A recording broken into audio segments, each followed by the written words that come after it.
Doom is a breath of fresh air in a genre that's practically become obsessed with sprinting, regenerating health, and aiming down the sights of a gun. That's not to say that it does anything new. In fact, it's purposely taking several steps backwards, but it's doing so in an attempt to deconstruct the genre and re-innovate from the ground up. For that alone, it succeeds, but it's not without some disappointments.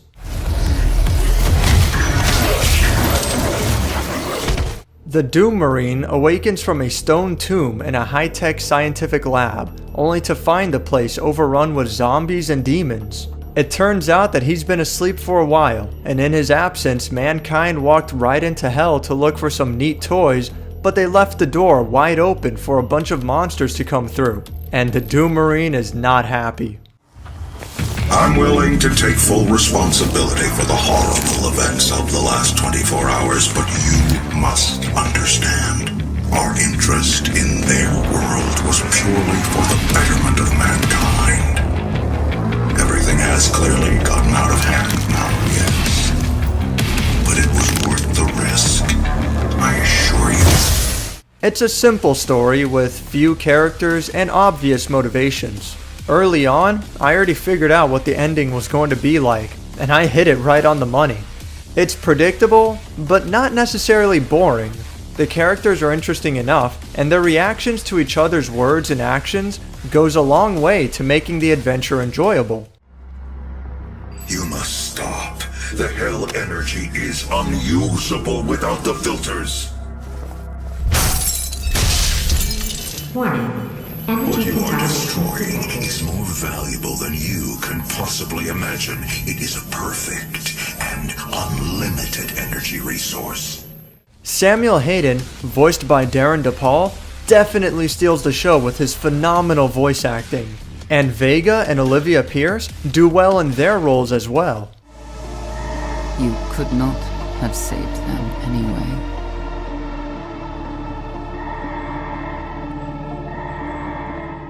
The environments are also incredibly beautiful, in a twisted, satanic sort of way. There's quite an overuse of the colors red and orange, which is to be expected since the main locations are the planet Mars and Hell itself.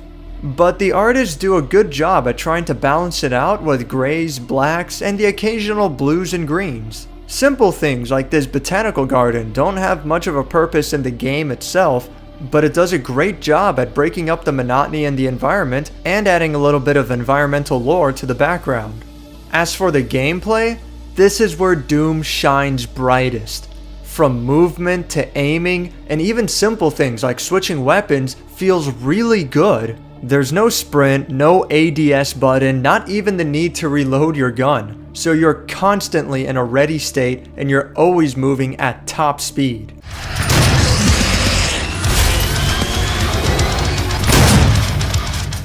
Hilariously, it's actually difficult to just walk in this game. The gap between tiptoeing and running is very narrow, but it's hardly a big deal because there's no stealth sections and very few narrative moments that ask for a slower pace. Doom is all about constant, intense action. As a small form of help, the player can slow down time while switching weapons, which gives a short reprise necessary to plan the next move, but it's not so broken in the sense that it can be abused by any means. While its fast pace is awesome, it is worth noting that, aside from a double jump, there's no real complexity to the controls. There's no wall running or sliding along the ground, like in Titanfall for example. The controls are about as bare bones as it gets. They're exceptionally tight controls, but really simple ones too. That's not necessarily a bad thing, it's just an important note to mention. The pacing of the game is generally broken up into exploration and combat arena sections. For the most part, you're exploring the environment and figuring out how to proceed to the next area, either through platforming or by searching for a key. It's fairly straightforward, and the player is aided with a compass along the top of the screen, as well as a detailed map to make sure no one gets lost along the way. Of course, getting lost in order to look for secrets is a staple of the Doom series, and this latest iteration certainly doesn't try to shy away from that at all.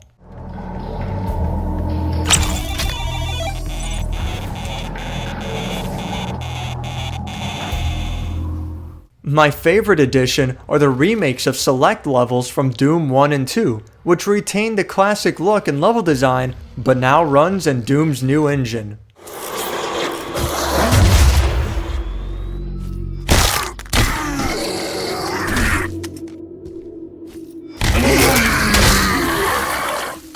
During these exploratory segments, it's common to run into a few enemies here and there, but combat isn't the focus here, and it's possible to kill everything and then go back to explore the level at your leisure.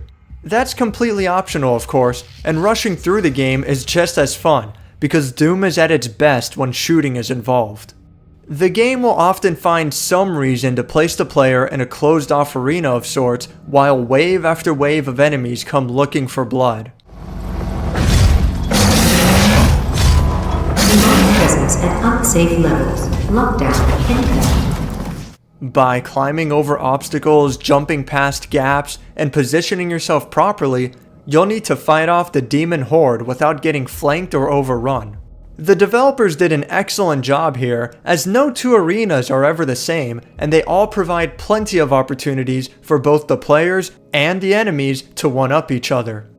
As the player progresses, new weapons are unlocked and upgraded, and so too will new and stronger enemies join the fray, forcing the player to rethink their strategies and decide on the fly what weapons are appropriate for the situation at hand. Both healing and melee attacks play an interesting role in Doom. While there are health and armor items scattered across each level, the player can't reliably access them while trapped in an arena. That's where glory kills come in. When an enemy is near death, it becomes stunned and begins to glow. Using a melee attack at this time will perform a gruesome and over-the-top kill that grants the player health. If the player is near death, then a glory kill will shower the player in health, making this an excellent way to stay alive in protracted battles. While the reward of health is great, so is the risk, as engaging in close range can easily lead to death. So part of the challenge comes in the form of seeking and creating opportunities for these glory kills. But of course, there are shortcomings.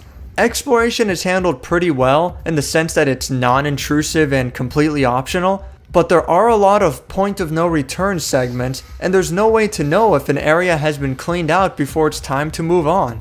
It's pretty annoying, and this could have been easily resolved by just leaving the whole level open and making the exit obvious, which is what the original Doom from 1993 did. There's also a pretty intricate upgrade system, but it never really goes anywhere. Each weapon has two different modifications that can be unlocked, but switching between these mods in the middle of battle is slow and unsatisfying, considering how fast the rest of the game is. On top of that, the player is generally fine with sticking with one modification anyway and ignoring the other.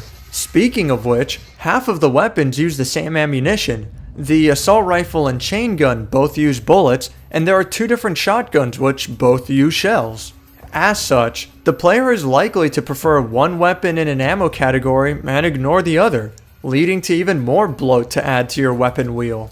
Halfway through the game, I was stockpiling upgrade points and just not using them because I had no reason to upgrade the guns that I didn't care about.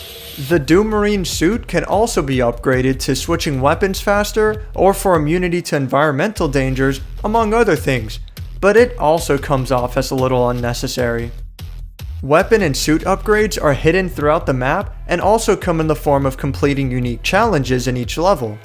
But some of these challenges, like performing specific glory kills on specific enemies, turn out to be annoying. And like I said, the upgrades are pretty meager anyway, so there's very little motivation to go after these challenges. I'm sure it's more useful on the highest difficulty, which is incredibly hard and demands absolute mastery of the game. But playing it on the next difficulty down, Ultra Violence, was mostly a cakewalk, and I never really felt challenged until the final 2 chapters of the game. None of this gets in the way of the actual game, so it's not really that big of a deal, but I do wish that id Software spent less time on implementing poor systems and more time on lengthening such a short game. Oh yeah, that's kind of my biggest gripe with this game. It's absurdly short. I played it on and off over the course of 2 days and passed it without a problem. Instead of ending the game to set up an obvious sequel, they should have finished the game that they started in the first place. On the other hand, I am pretty excited for whenever the next Doom does come out, so hey, they got me there. I should also mention that some load times are excruciatingly long, but little things like loading from a checkpoint after a death aren't so bad. Jumping across gaps and running at full speed like a madman is as great in multiplayer as it is in single player, and the simplicity of the controls make it an extremely fast and frantic experience. There aren't too many guns to choose from, but they all perform very differently from each other and offer unique playstyles and opportunities. In addition, power-ups are littered across the map in the form of special weapons and satanic symbols that transform the player into a powerful demon. It's a little awkward playing a multiplayer shooter nowadays where health doesn't regenerate, and instead, health packs and armor are scattered across the map, but it also makes for a refreshing experience that's uncommon these days.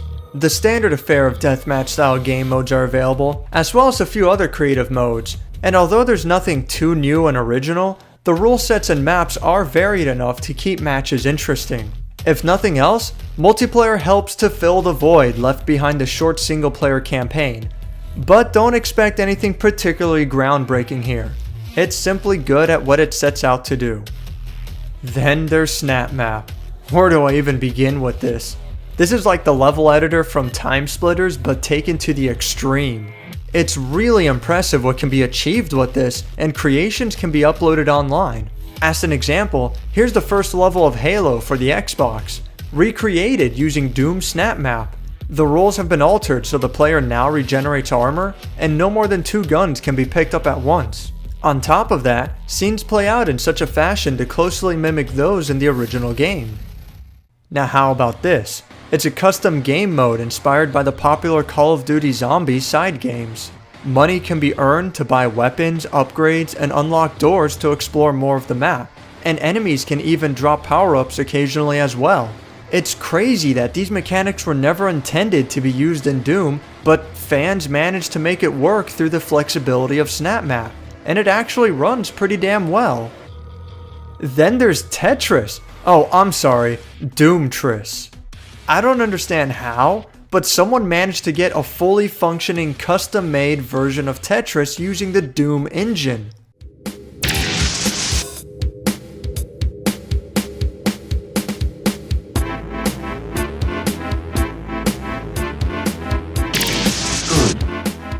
There's even multiple background art and music choices. My favorite though might be playing the original Doom by picking up a copy of Doom, putting in the CD, sitting in a chair, and loading up Doom. It's incredible.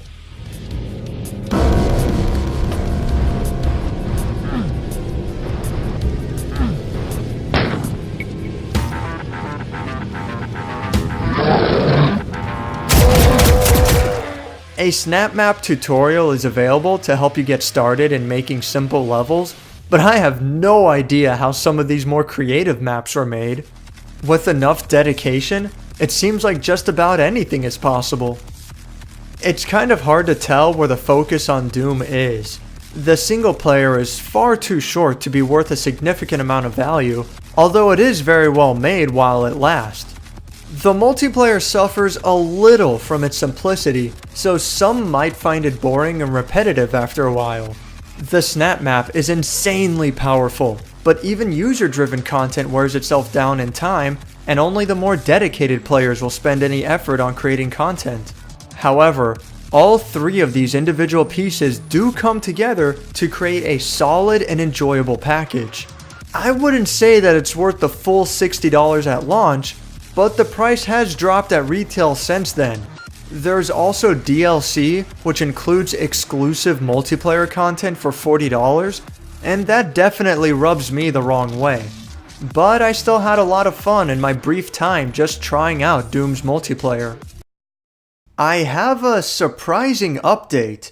After I finished this review, Bethesda announced that all DLC released for Doom is now free and included in a new massive update for all versions of the game. This adds a good amount of value to Doom and bolsters an already strong multiplayer. Overall, it's a good game, but it will likely leave players wanting more.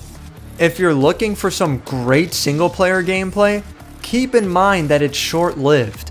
If you want a more classical multiplayer romp, then beware of its simplistic nature and of the optional $40 DLC. Both of these aspects are complemented by SnapMap, which is wonderful for budding designers and for those who don't mind sifting through a mess of content to find the occasional diamond in the rough. If you can overcome these shortcomings, then jump right in because Doom is well worth the experience.